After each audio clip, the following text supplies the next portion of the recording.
வணக்கம். இன்றைய முக்கிய செய்திகள். ஈரான் மீது இஸ்ரேல் தொடங்கிய தாக்குதலுக்கு அமெரிக்கா இணைந்துள்ளது.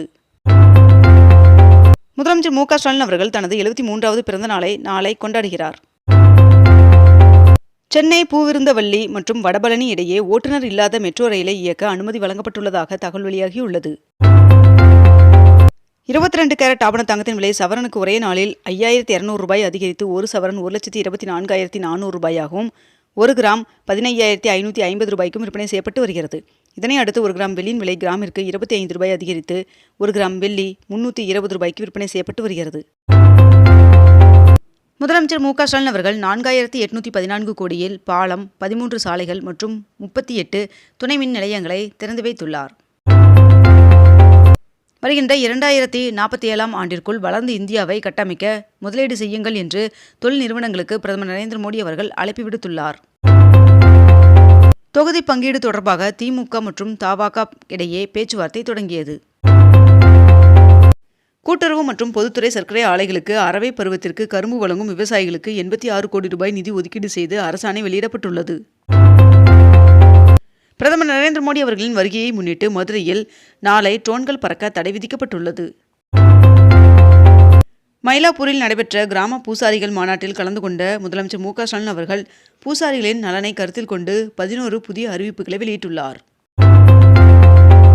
மதுரை விழாவில் பிரதமர் நரேந்திர மோடி அவர்கள் நவீன வசதிகளுடன் மறுசீரமைக்கப்பட்ட காரைக்குடி, சோழவந்தான், ஸ்ரீவல்லிபுத்தூர், மணப்பாறை, அம்ரித் ரயில் நிலையங்களை மக்கள் பயன்பாட்டிற்கு அர்ப்பணிக்கிறார் என்று தகவல் வெளியாகியுள்ளது.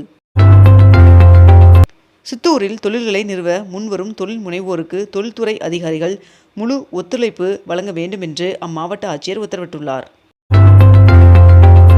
பிரதமர் நரேந்திர மோடி அவர்கள் 2 நாள் பயணமாக இன்று தமிழகத்திற்கு வருகை தர உள்ளார் என்று தகவல் வெளியாகியுள்ளது.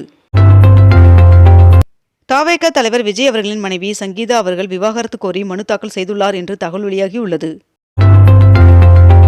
டெல்லி மதுபான கொள்கை வழக்கிலிருந்து முன்னாள் முதலமைச்சர் அரவிந்த் கெஜ்ரிவால் அவர்களை விடுவித்து சிபிஐ நீதிமன்றம் உத்தரவிட்டுள்ளது.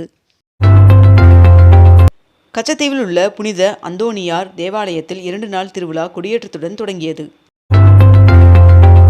கோவையில் 300 கோடி ரூபாய் மதிப்பிலான தந்தை பெரியார் நூலகம், அறிவியல் மைய கட்டுமான பணிகளை முதலமைச்சர் மு க ஸ்டாலின் அவர்கள் நேரில் ஆய்வு செய்தார். பிளமிங்கோ என பெயரிடப்பட்ட சுரங்கம் தோண்டும் இயந்திரம் வெற்றிகரமாக பணியை முடித்து திருமயிலை நிலையத்தை வந்தடைந்தது. குரூப் 2 மற்றும் 2A முதன்மை தேர்விற்கான கட்டணம் செலுத்தாத சில தேர்வர்களுக்கு வருகின்ற மார்ச் 5ஆம் தேதி வரை தேர்வு கட்டணம் செலுத்த அவகாசம் வழங்கப்படும் என்று TNPSC அறிவித்துள்ளது. விவசாயிகளுக்கு கரும்பு கிரய தொகையை தாமதமின்றி வழங்குவதற்கு ஏதுவாக 86 கோடி ரூபாய் நிதி ஒதுக்கீடு செய்து அரசாணை வெளியிடப்பட்டுள்ளது. தமிழகத்தில் சேலம், விருதுநகர் அரசு அருங்காட்சியகங்களுக்கு 17 கோடி ரூபாய் மதிப்பிலான புதிய கட்டடங்களை முதலமைச்சர் மு க ஸ்டாலின் அவர்கள் திறந்து வைத்தார். அமராவதி அணையில் பழுதடைந்த கல்லாபுரம் ஷட்டர் மற்றும் பிரதான கால்வாயை சீரமைக்கும் பணி 9,75,00,000 ரூபாய் மதிப்பீட்டில் மேற்கொள்ளப்படுகிறது. ஓ பன்னீர்செல்வம் அவர்கள் அண்ணா அறிவாலயத்தில் முதலமைச்சர் மு க ஸ்டாலின் அவர்களின் முன்னிலையில் திமுகவில் இணைந்தார்.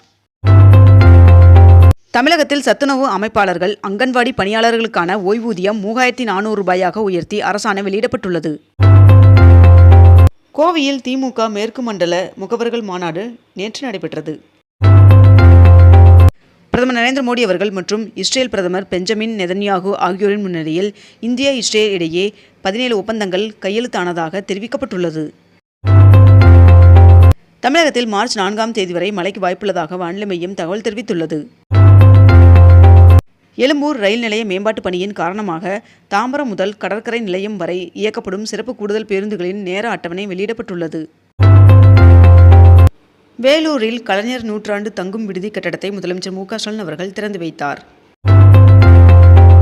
217 அரசு பள்ளிகளில் 296 கோடி ரூபாய் செலவில் கட்டப்பட்டுள்ள வகுப்பறை கட்டடங்களை முதலமைச்சர் மு க ஸ்டாலின் அவர்கள் திறந்து வைத்துள்ளார். ஊட்டி நகராட்சிக்கு உட்பட்ட பகுதியில் குடியிருப்பு அனுமதி பெற்று வணிக ரீதியாக அனுமதியின்றி காட்டேஜ்களாக செயல்பட்டு வந்த 2 கட்டடங்களுக்கு அதிகாரிகள் சீல் வைத்தனர். தமிழகத்தில் உள்ள சத்துணவு மற்றும் அங்கன்வாடி பணியாளர்களின் நீண்டகால கோரிக்கையை ஏற்று அவர்களுக்கு சிறப்பு ஓய்வூதிய தொகையை உயர்த்தி தமிழக அரசு அரசாணை வெளியிட்டுள்ளது.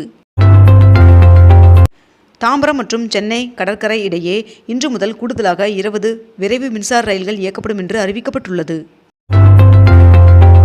முதலமைச்சர் மு க ஸ்டாலின் அவர்கள் 2100 கோடி ரூபாய் மதிப்பீட்டில் சென்னை திருவான்மியூர் முதல் உத்தண்டி வரை அமைக்கப்பட உள்ள சாலை மேம்பால பணிக்கு அடிக்கல் நாட்டினார். தமிழகத்தில் காலியாக உள்ள 6 மாநிலங்களவை MP பதவிகளுக்கான வேட்புமனு தாக்கல் தொடங்கியது. மாசி மக திருவிழாவை முன்னிட்டு வருகின்ற மார்ச் 2ஆம் தேதி தஞ்சாவூர் மாவட்டத்திற்கு உள்ளூர் விடுமுறை அறிவிக்கப்பட்டுள்ளது. 2025ஆம் ஆண்டிற்கான பெண் குழந்தைகள் பாதுகாப்பு தின மாநில அரசு விருதுகளை முதலமைச்சர் மு க ஸ்டாலின் அவர்கள் வழங்கி சிறப்பித்தார். அமைச்சர் சேகர்பாபு அவர்கள் திருவிக நகர் சட்டமன்ற தொகுதியில் விளையாட்டு மைதான மேம்பாட்டு பணியை துவங்கி வைத்தார். இந்து சமய அறநிலைத்துறையின் சார்பில் 175 கோடி ரூபாய் மதிப்பீட்டிலான 22 புதிய திட்டப்பணிகளுக்கு அடிக்கல் நாட்டி 215 கோடி ரூபாய் செலவிலான 65 முடிவுற்ற பணிகளை முதலமைச்சர் மு க ஸ்டாலின் அவர்கள் திறந்து வைத்துள்ளார். அரசியல் கட்சிகளின் ரோட் ஷோக்களை முறைப்படுத்த அரசு வெளியிட்ட வழிகாட்டு நெறிமுறைகளை எதிர்த்து தவேக தொடர்ந்த வழக்கில் அரசு 3 வாரங்களில் பதிலளிக்க உயர்நீதிமன்றம் உத்தரவிட்டுள்ளது. திமுக காங்கிரஸ் கட்சிக்கு இடையிலான தொகுதி பங்கீட்டு பேச்சுவார்த்தை நாளை நடைபெற உள்ளதாக தகவல் வெளியாகியுள்ளது. நாடு முழுவதும் ஏப்ரல் 1ஆம் தேதி முதல் 20% எத்தனால் கலந்த பெட்ரோல் மட்டுமே விற்பனை செய்யப்பட வேண்டும் என்று ஒன்றிய பெட்ரோலிய அமைச்சகம் அதிரடி உத்தரவிட்டு அரசாணை வெளியிட்டுள்ளது. நாடு முழுவதும் 14 வயது சிறுமிகளுக்கு இலவச HPV தடுப்பூசி போடும் திட்டத்தை வருகின்ற 28ஆம் தேதி பிரதமர் நரேந்திர மோடி அவர்கள் தொடங்கி வைக்க உள்ளார் என்று தகவல் வெளியாகியுள்ளது.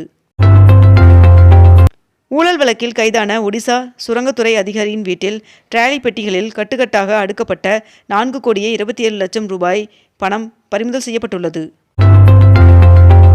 கௌரவ விரிவுரையாளர்களுக்கு மார்ச் 1ஆம் தேதி முதல் ஊதிய உயர்வு வழங்கப்படும் என்று அமைச்சர் கோவி செழியன் அவர்கள் அறிவித்துள்ளார்.